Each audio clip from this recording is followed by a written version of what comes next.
Welcome back to I'll Read What She's Reading. I'm Michaela. I'm Reggie. And I'm Kennedy. And today we have a very special guest, New York Times bestseller, the queen of winter romances. We have BK BORISON with us, and we're so excited. Thanks so much for being here. Hello.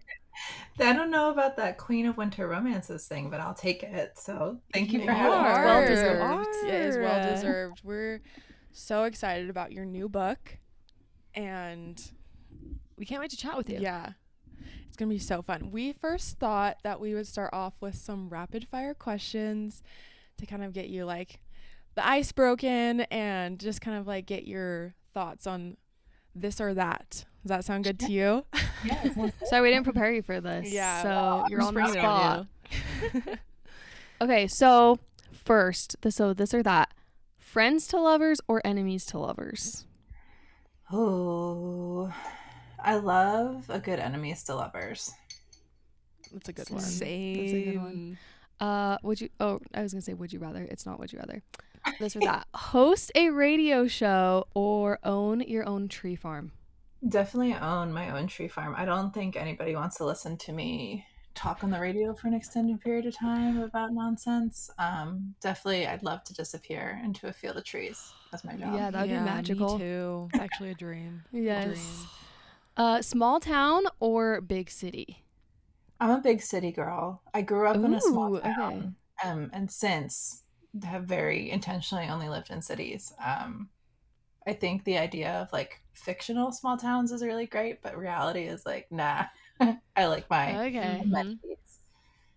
Yeah, coming from someone who lives in a small town, we have like one restaurant, one grocery store. It's fun in theory, but in practice, not so much. So I agree with you on that. I'm actually surprised by your answer just because you write such cute small town romances, but I totally understand where you're coming from. I was just surprised by the answer. Yeah, same. I think I like to romanticize the idea of a small town because I think small town romance in particular, like it encompasses all the things we crave in community, like people love us and support us and like comfort and belonging and knowing and stuff. But I think the reality therein of an actual small town, it's a little less romantic. Oh, for sure. For sure. Yeah. Okay. Are you more of a... Okay, I'm phrasing these wrong. I'm so sorry. Okay. Reading a physical book or listening to an audiobook? I cannot listen to audiobooks. I wish I could because I could read a lot more. But my brain tends to drift as soon as audio starts. So I'm definitely a physical book girly. Fair. Have you listened to yours? Because they're fantastic. I love your audio. It's funny. So good. My friend Sarah Adams this morning messaged me and was like, "Can I have the audio for Good Spirits?" I was like, "I don't have it. I haven't listened to it." And then I got a link from my publisher and I sent it to her. And she's like, "This is so cute." I was like, "What are you talking about?" And she's like, "There's a jingle." I was like, "There's a what?" I had no idea. That's so fun. It's a surprise. Okay, cute. I'm involved in the process of like selecting narrators, but after that, it's out of my hands. Well, they're fantastic. I love your audiobook narrators. They're so good. The audio I really team enjoy listening, especially phenomenal. First Time Caller, because it had like the element of like the radio. And it's like you're on the air, and it has the little like, I don't know what you would call that. Just like it's almost like the calls, kind of. Yeah. You know what I mean? Yeah. It has that kind of feature. Yeah, very fun. I've heard that, but I've not literally heard it. That's okay. All right. Short chapters or long chapters? Probably. I write long chapters, and I know that about myself. I've been trying to write shorter chapters because they're easily consumable, but I'm wordy. I can't help it. So as a reader, short chapters. As an author, long chapters. Ooh, okay. I like that answer. You want to know what's crazy though? Is reading your books, I don't feel like they're overly long. Thank you. Yeah, like they're perfect. Yeah, they're perfect. Yeah, because sometimes like one that takes you 5 minutes or like 3 minutes to read is a little too short, but I feel like yours are in the right sweet spot. Okay, good to know. I'll keep that in mind. Yeah, keep that in mind. Never not be wordy, okay? We really enjoy your wordiness. So Okay, we have just a few more. Slow burn or insta love? Slow burn always. As a reader, as a writer, I love the yearning, everything about it. I love slowly inching your way towards the payoff. Yes. They brush Same. hands and your readers are screaming, kicking their feet. Yeah. Yeah. You're good at that. Dual point of view or single point of view? I was thinking about this last night. So Lovelight was single point of view, and everything since has been dual point of view. And I'm really itching to write a single point of view again because I kind of like the mystery of that, where you don't know what the love interest is thinking and doing, and all. I like the like, does he like me? Does he like me not? Type of that.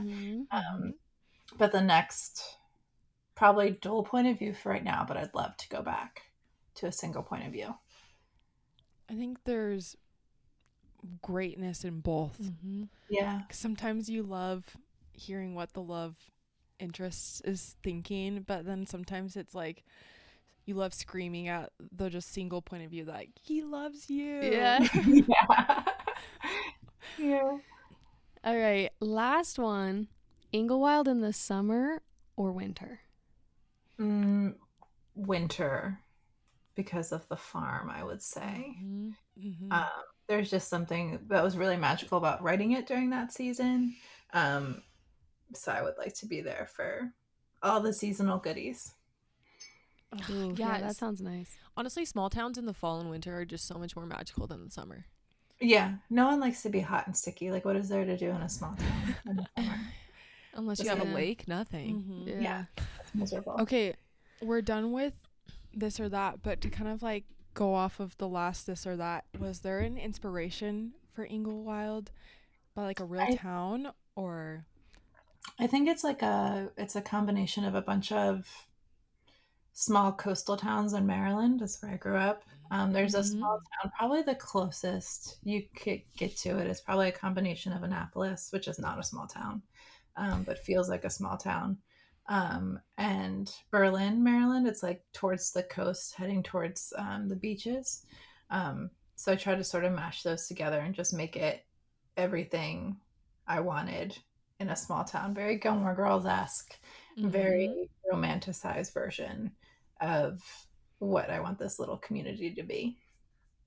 You say Gilmore Girls, and that's literally the perfect way to describe Love Life Farms is Gilmore Girls in book form.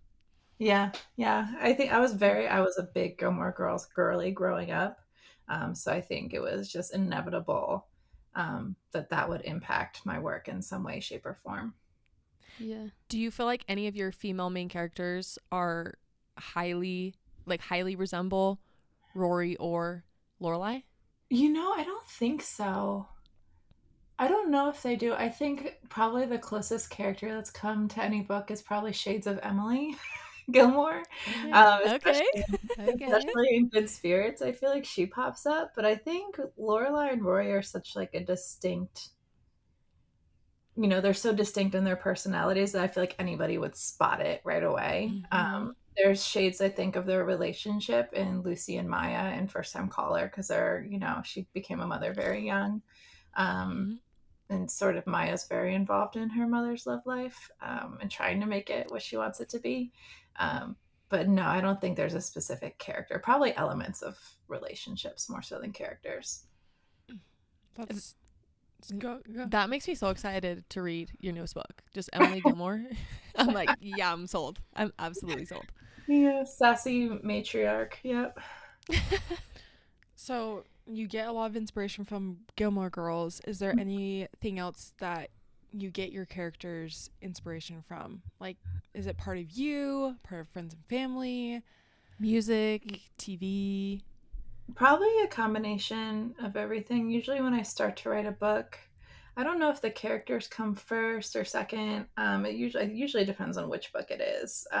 But I was telling someone the other day, whenever I start writing a book and I know who the characters are, there's always a point in the drafting process where I'm like, this is something you clearly need to talk to your therapist about, because it's like something that's bothering me at the time always comes out in the book. Good Spirits, probably the most of any book. It was the most like trauma dumping of me to like get out. Low-key afraid of my parents ever reading that book, but they don't remember this. Okay.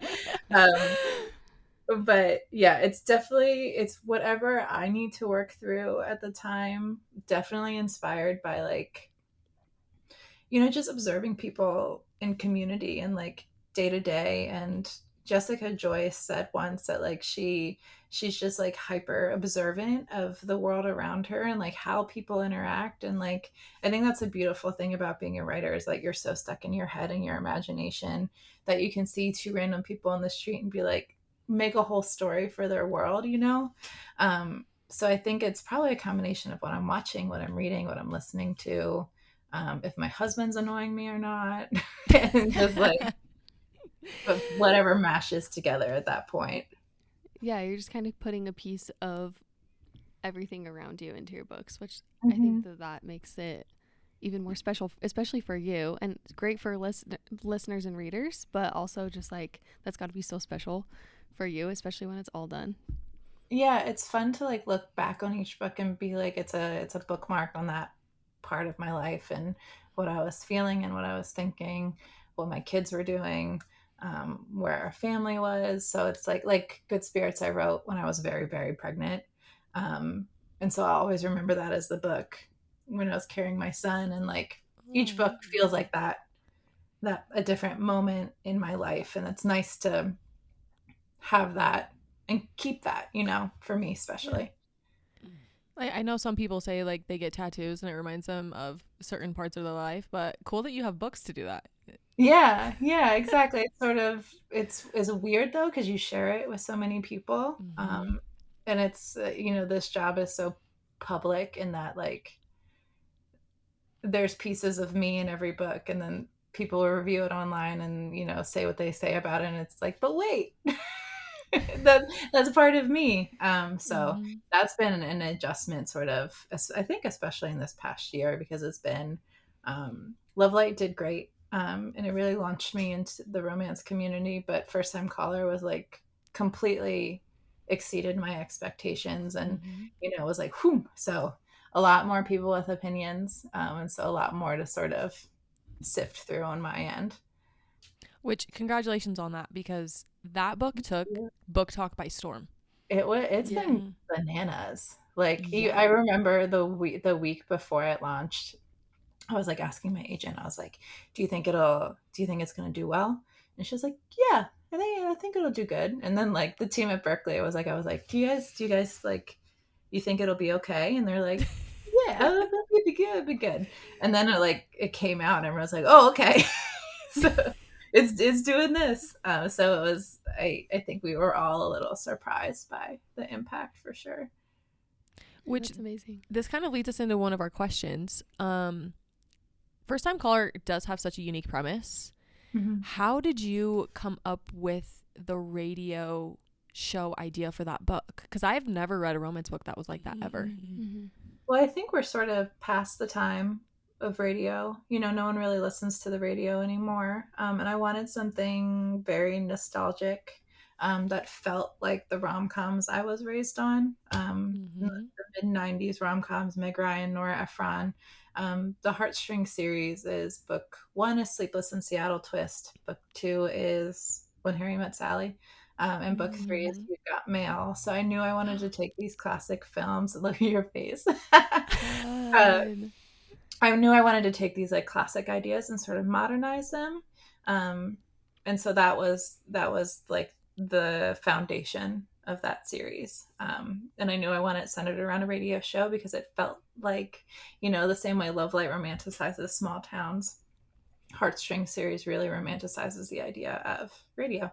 And so it's been fun for me to play with the radio show as like a mechanism, as a different storytelling element within the story. Yeah, well, you executed that very well because the first thing I thought when I started First Time Caller was this is giving like 90s rom-com. Thank you. I love that, and especially for like the next 2 books. All of that. That's amazing. And I feel like a lot of us crave the 90s rom-com feel. I want to go back to that because I grew up watching those, and I we feel just like don't have a lot of great rom-coms nowadays. It just felt like nostalgic reading your book, because I'm like, I grew up reading or like watching things like this, and it just felt like I was going back in time, and I loved it. I feel like, you know, the 90s rom-coms, those when Hollywood like actually invested in like female creators and like female centered storylines. And we have deviated so far away from that. I think it's why romance is so successful as a genre, because it's female created, delivered to women, owned by women, centers women. And I don't know why Hollywood is just sleeping on this massive moneymaker. Like it's silly. Well, you know what? I do feel like we have to give all of you romance authors your flowers, because I can sense in my soul that there's going to be a rise in rom-coms, because they're going to take books like yours and adapt them to on screen, because how could they not? Yeah. I mean, it's Allie Hazelwood's Love Hypothesis, which everyone's already losing their mind over. And then Tessa's It Happened One Summer. It seems like a bunch of books are being acquired. So it's my hope that we have a lot more rom-coms. Well, and kind of like Reggie just said, your books are begging to be picked up, because they just have that nostalgia in them, and I could just perfectly see your book in my mind as a movie. Especially First Time Caller, but even Lovelight Farms. That would be so cute. Oh. That would be I don't think I would even know what to do with myself if that were to happen, but we'll see. Well, let's say if it were. Maybe you don't like this question. I feel like some authors don't like this question, but like, if you could fan cast anybody for any of your books, do you have like any people in your brain? I'm so bad at this question, because it feels like, you know, when you love a book and you watch the adaptation and you're like, that actor isn't quite right, because like the character in your head, there's just no perfect interpretation of. Exactly. I feel like I have that times like 5, because, you know, I made the characters. I think Lucy is probably the only one that I had like a clear visual of, and Dakota Johnson I feel like would be a really good Lucy. Oh yeah. Everyone else, I don't know. That's got to be a tough question for you. So yeah. Would you want to be involved in the process of casting, or would you prefer not to? I don't know. Like a little more hands off. Yeah, probably just there to like observe. I don't think I would have many opinions. Like, if the team thinks it's a good fit, then I'm probably on board. Because like, I remember when they announced the Love Hypothesis cast, I was like, I don't know. And then they started doing all this TikToks. I was like, okay, like this is great. Kind of like have to trust the process a little bit. Yeah, absolutely. So fun. Well, I feel like, especially with recent adaptations, I always am like, oh, I don't know. But then as soon as they start doing promo, I'm like, okay, they obviously knew a lot better than I did, because it fits so well once they like the actors are the character. I'm like, okay, obviously I had no idea what I was talking about. I shouldn't have questioned you. I feel like that also with what is it? The Emily Henry one that's coming out. Oh, People Who Meet on Vacation. On Vacation. I was at first like, oh yeah, this is cute, but as soon as they started doing promo, I was like, this is good. Stamp of approval. Yeah. Yeah, I agree completely. Well, I am manifesting that your books get turned into movies, because I think they would be such a success. And I love the way you bring these stories to life. And I will like manifest with you. We're just putting it out into the world. Yes. Please contact her for some adaptations, because they would do so well. And like you said, I think Hollywood is doing themselves a disservice by not doing more rom-coms, because look at Book Talk and the romance genre in general. I'm like, I feel like they're slowly starting to pick it up, but I think they could be doing so much more. Oh yeah, because everyone's gonna go see it. Everyone's gonna go see it. They're gonna make their money back, no problem. Just do it. So along those lines with like rom-com, I feel like your books do such a great job of balancing humor and emotion very naturally. Is there a way that you do that? I don't know, to make it feel so natural? I don't know if there's a way to describe it. It's definitely a focus when I'm writing. Usually when I do the first draft, I'm very focused on like crafting the plot and like getting everything the way I want it to progress and end. And then the second draft is a lot more dialogue focused and getting everything to feel like snappy, and making sure it sounds like two real actual adults talking to each other. It's definitely something I've spent more time on as I've grown from Lovelight to here. But yeah, I don't know if I can say it's intentional. It is intentional.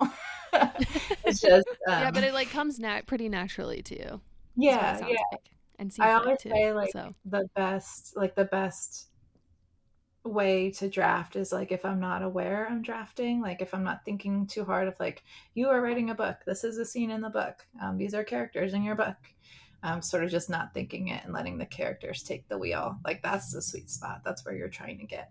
But it's kind of hard to get there some days. We've talked to a few other authors, and it's interesting because some authors, the plot comes first and then the characters come. But for others, it's the opposite. Do you feel like you have characters in your brain that are begging for a story, or is it kind of like this is kind of the setting, this is the start and end, and then the characters come after? I think I usually start with characters, because I think in my stories, at least, the plot is really dependent on the characters and what they're doing and the journeys they need to take. So for me, definitely characters first. Like if I don't know who the character is, it's really difficult for me to figure out the plot and the journey and the resolution. So definitely a character first, girly. Do you like map out their life from birth to adulthood in your mind, or is it just kind of like you're like, what is that question? But no, like, how much backstory do you give for your characters prior to writing their story? I usually know if there's something that's shaped who they are. I think a really good example is probably Aiden in First Time Caller. You know, he was really shaped by his mother's cancer diagnosis as a kid. And that shaped like his relationship with love. And so usually I know like the broad beats of like what has made them this adult person, and how they interact with the idea of love. But yeah, I have writer friends who like do like whole character profiles with like horoscopes and stuff. And I'm like, no, I do not. It sounds like a lot of work. Yeah. Yeah. I usually know who they are like pretty strongly before I begin. Do you have like a favorite couple that you've written so far?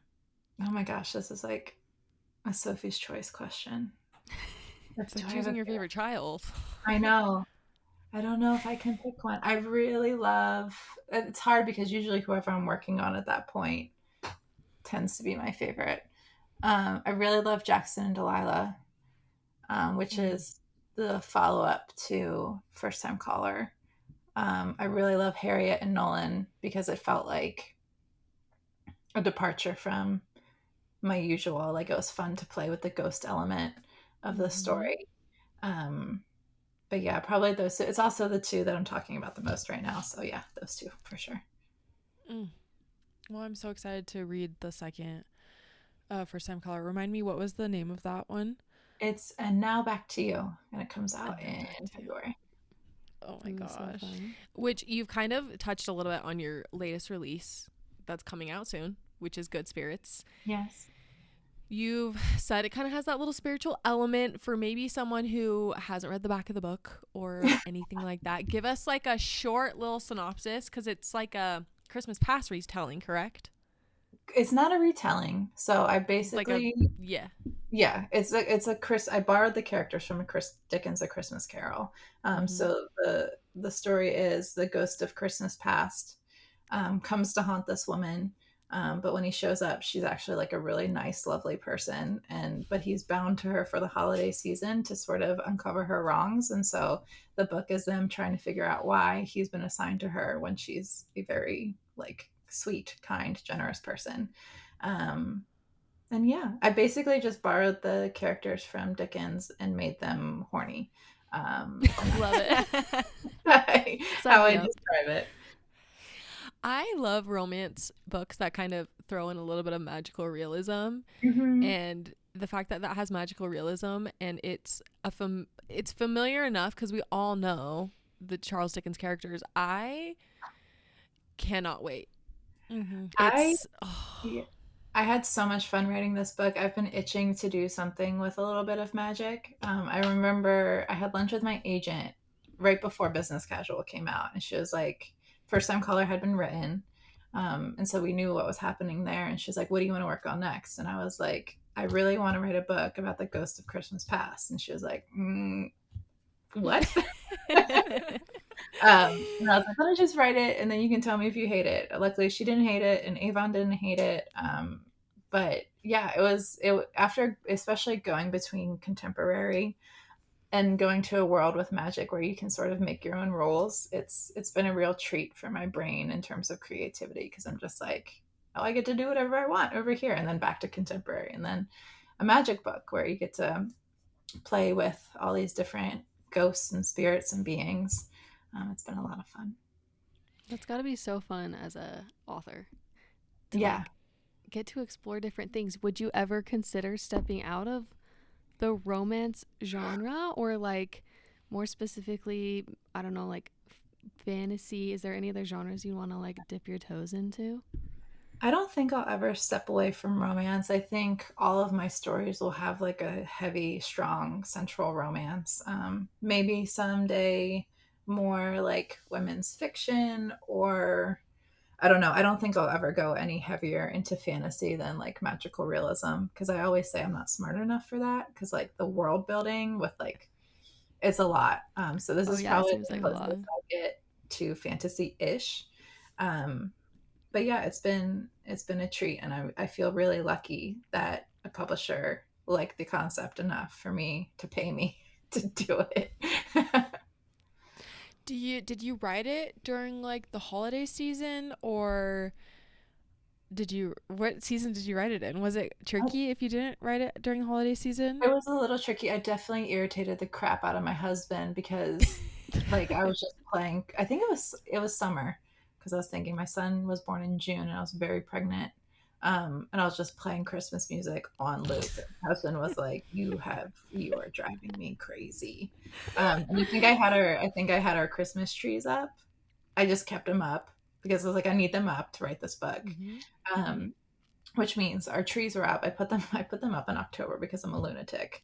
The trees were up from October to like the summer, and we have a big tree, and all the bulbs burnt out in the tree. And I was like, oh, it's so sad. Like the bulbs burnt out in the tree. And my husband was like, well, when you keep it plugged in 24/7 for 11 months, the lights burn out. So yeah, I definitely irritated my family, but it was worth it. You gotta set the scene. Yeah. So is Christmas your favorite season? Yes, for sure. Absolutely. Yes, okay. I was gonna say that's what I would have guessed. That's so fun. Would you ever write a book themed around like Halloween, or I don't know, I think Thanksgiving? St. Patrick's Day. Yeah, St. Patrick's Day. Yeah, I have a good Labor Day book planned. Yes. Yeah. No, I think book 2 in the Ghosted series, the follow-up to Good Spirits, is probably Halloween themed, I would say. It takes place around Halloween. And it's spooky and ghosts, so that's probably as close as I'll get to Halloween. Maybe, I don't know. I try not to bar myself from anything in the future, but maybe. Oh, fun. Oh, so much to look forward to. About ghost romances, like magical realism. That's, I don't know what's wrong with me, but that's right up my alley. Well, it feels cozy. There's something so cozy about it, which I love, especially with like the season we're entering right now. Yeah, there's something that feels cozy and magical. So Yeah. I've been waiting to read Good Spirit when I have my Christmas tree up. And I can't wait. That's like one of the books I'm most excited to read during winter, and like just right next to my Christmas tree, pulling up with a blanket. Yeah, there's not enough books like that. So that's what I love. Yeah, it's been kind of funny because obviously I've been promoting Good Spirits for the past couple months, and like I'm like, no one wants to hear about a Christmas book in June. And so it's been I do. I feel like something we're to look forward to. Entering their time. Yeah. And so is there a line from Good Spirits you can share with us that you loved writing the most or you're most excited about? I don't know. There's a scene there's a scene where Nolan, who is our ghost, sort of realizes how much he's like, it's the love confession scene. That one I don't like spoiling like the actual quotes, but the love confession scene is really good. And there's like there's a moment at the end of the book where they realize why Nolan has been paired with Harriet that I love very much. There's this is like, Good Spirits is probably the book I'm most tender about, like that I am most invested in. Usually like I can separate myself from performance and be like, okay, well, I wrote a book that I'm really proud of. I don't care how it does. Unfortunately, I care very much about Good Spirits, which has been not a great space to live in, but it means I'm really excited about the next month and all the stuff I get to do for it. But yeah, I'm really excited to see how, because it's like a really kitschy idea, right? Like Ghost of Christmas Past haunts a woman. I think people have certain expectation it's going to be like corny or cheesy. And it might be in some ways, but in the other ways, I feel like it's a very romantic love story. And so I'm hopeful that people overlook, the corniness, the cheesiness of the premise and maybe give it a chance for the love story. Yeah. And the release date for that is October 21st. The cover, okay, the one thing I mean, outside of your writing, the covers of your books are always so good. This cover is beautiful. It's so cute. Brittany's incredible. I really desperately wanted to work with Brittany Keller, who's the illustrator. I fought very hard to get her to do the artwork because I knew she does like her color work, the way she does characters and makes them look magical. I'm thrilled with how this cover turned out. Yeah, you should be. It's literally stunning. Beautiful. I'm obsessed. And also, I have more than 100% faith in you that this is going to be absolutely incredible. You kind of said like the premise is a little kitschy, whatever, but with the way you write your banter and just the way you have these vibrant settings, I think everyone is going to love this because like Reggie said earlier, there's not a lot of books like this out there. And I know women are craving it. And so I just think people are going to eat it up. I really do. I hope so. Thank you. I'm so giddy. You're making me so giddy to read. I know. I'm like, is it how many more days till Christmas? I know. I'm like, can I get your faster? It's like not even fall yet. I guess today's officially the first day of fall, but I'm like, I need a little snowfall. Yeah, stunning. You should be so proud of that. I like want to put it on the front of my bookshelf. I know. I'm also, like the fan art for him. Yeah, sorry, I'm not normally we're just obsessed. Sorry, we're just like swooning over this. No, I'm literally like obsessed. staring at my shelf full of the copies of it, and it's just we're all just like oohing and awing over it. Brittany's incredible. We're getting ready to do the cover for book 2, and I annoy the crap out of my teams with the book cover stuff because they'll email and be like, do you have any thoughts? And I'm like, well, yes, actually, here's a 14-page document. One of my very detailed thoughts on what I want for the cover. And so thrilled with how this one turned out. I'm really excited to see what she does for book 2. Oh, that's got to be such an exciting feeling to like it's one be of my waiting favorite for that and then get it. Yeah, to see like the physical manifestation of your story, like. And I'm so lucky too with first time caller Miriam Strasberg, who did the illustrations for those, like phenomenal. Like I feel so lucky with both sets that I'm just like having my dreams fulfilled on both ends. But you know what? I mean, the fact that you have such a vision for your covers, I think is an asset because, you know, if someone's walking through Barnes & Noble or just an indie bookstore, the first thing they see is the cover. Mm-hmm. And honestly, every single time I see your books in a bookstore, it's so eye-catching because the colors are, the illustration, it's just everything. So there's a reason you should be picky about your covers. Thank you. I will let my publishing team know that you said so. And First Time Caller is, the cover for it is such a unique cover. Ooh, yeah, like the orange and the pink. And yeah, and I think it's done a service to it because I feel like a lot of the covers nowadays look a little too similar, and I think that just makes it stand that much more out. And then I feel like that's also why I feel like it honestly did really well on TikTok, because the premise of it is incredible, but also the cover is so eye-catching, and like I feel like when you see it, you can't help but add it to your TBR, and you see it in the story like, oh, I saw that on TikTok. So. And it's one that I'm like, I listened to the audiobook, but I'm like, I actually need that cover on my shelf. Yeah. And I can't say that about a lot of romance books when it comes to like the cover art. So anyways, sorry, we're clearly obsessed. Yeah. When they told me it was releasing in February, I was like, okay, well, it needs to be pink and red. Like or pink, red, and like the color tones, because I knew visually like the girls on social media would be like holding it up, and like I wanted people to love the color palette. And that's why we went with Miriam too, because Miriam is so talented with like gradients and colors, and so definitely very specific about all those choices. So fun. Well, it shows. I guess we kind of skipped over this question, and I really just want to know, like, what is your writing process look like from like start to finish? Does it take you a long time to write a book? Do you like write a little bit of one book and then go to a different one? Like, what does your entire writing process look like? A mess. Sorry, that's a hard question. No, I can only work on one project at a time.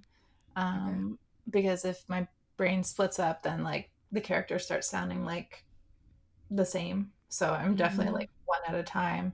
My first draft takes the longest because I'm trying to figure everything out, and I write in order. Like I only write, and I plot out a little bit before I start. Like I know the big things, but like everything in between is a surprise when it happens. So that makes for very slow drafting.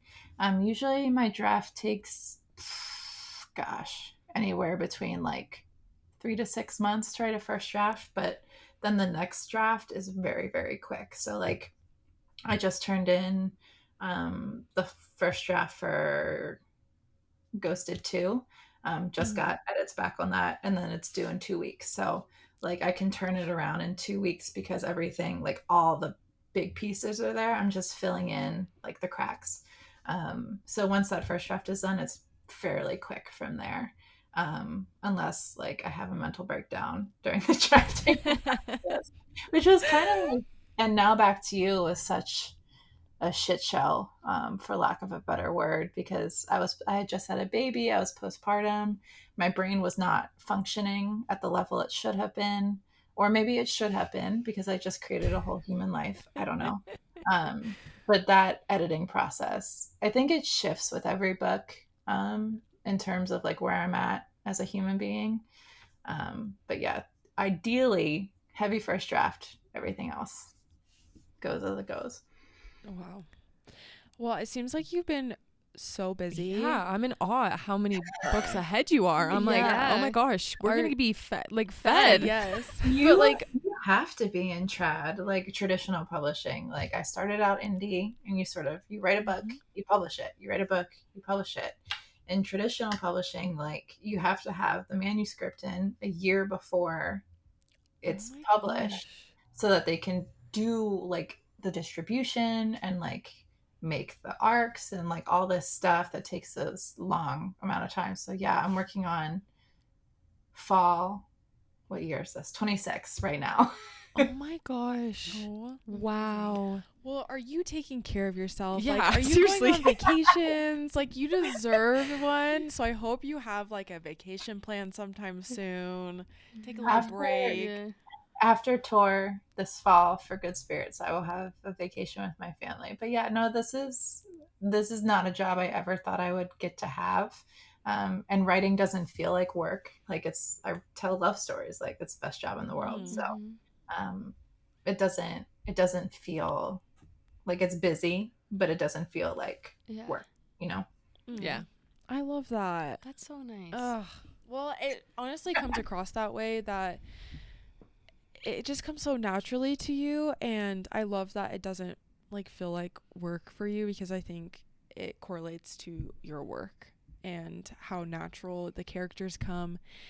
And I think, you said you kind of like trauma dump on the pages, but I think it's refreshing to have characters that a lot of people can relate to, or like trauma that other people can relate to. So I think you just have something so special with like your work and your brain. We're just big fans of your brain. Thank you.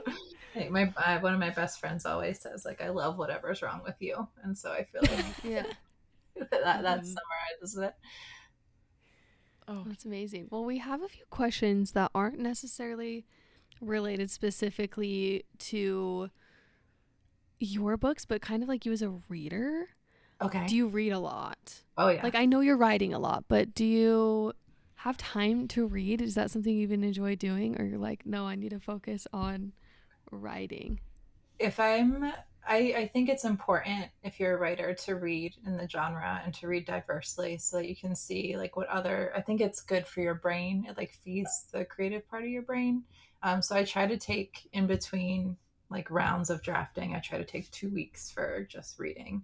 And if I get a really exciting arc that somebody wants a blurb for, then I usually just stop and read it. Because I always say that the long game for becoming a writer was because I wanted more books. So yeah, I definitely am a big reader still, for sure. Cool. So do you have a favorite romance book? Is there one that you, even like from growing up? It's hard to choose a favorite. Princess Diaries probably really shaped me as a young person. Yes. I'm trying to think I read a lot of fantasy growing up. Like, that was my genre of choice. And then post college, I got back into romance, I think with The Hating Game by Sally Thorne. Oh yeah. Okay.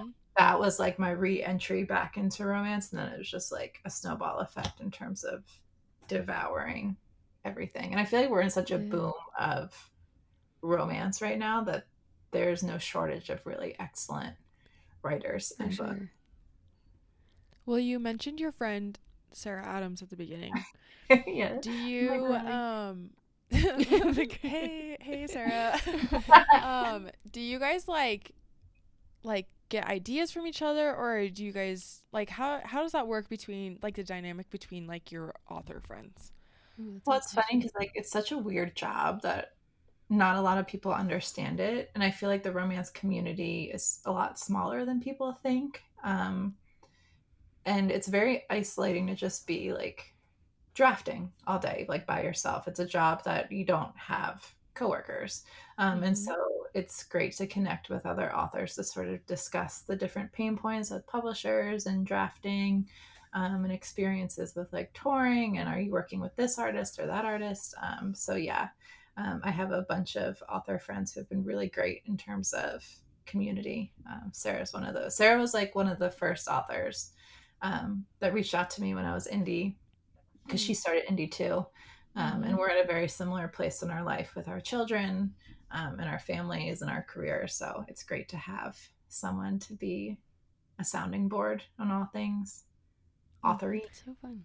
It's so good to hear that there's like a little community of romance authors. All three of us were wedding photographers, and so not that it's the same thing, but it's kind of an isolating job because you're sitting in an office by yourself, and that's how we originally met, was just through community that way.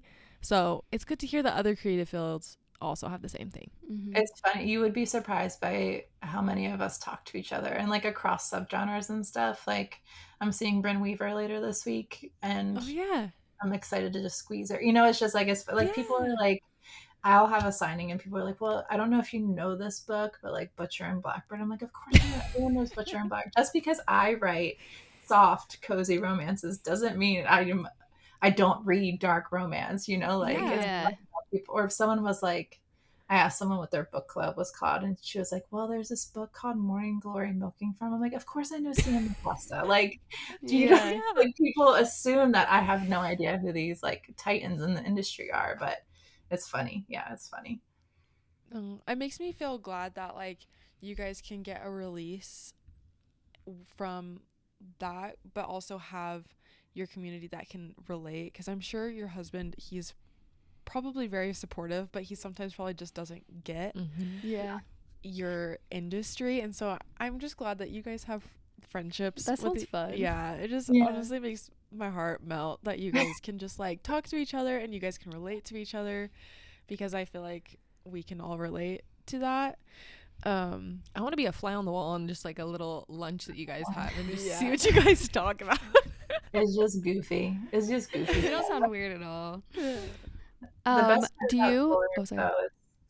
best part about tour is like getting to see your friends like in different cities. So I'm looking forward to that in October. Oh, fun. That's so fun. So almost like a vacation before your vacation, like seeing your friends, meeting up and stuff like that. Yeah, I get to catch up with all my buddies. So fun. Well, we like to end every interview just asking you a question of something, like what is something that you are just currently obsessed with, for listeners to get to know you a little better, whether it's like a TV show you're watching, a product that you're loving, a snack. A snack. God. We're big foodies, so I love eating probably too much. We love a good snack. I love a chip. I'm big in my chip phase right now. I'm a salty over sweet. So I literally was unpacking. I'm in my office right now, and I was unpacking a purse from a trip I just took, and there were 2 bags of half-eaten chips in there. I was like, I should probably stop doing that.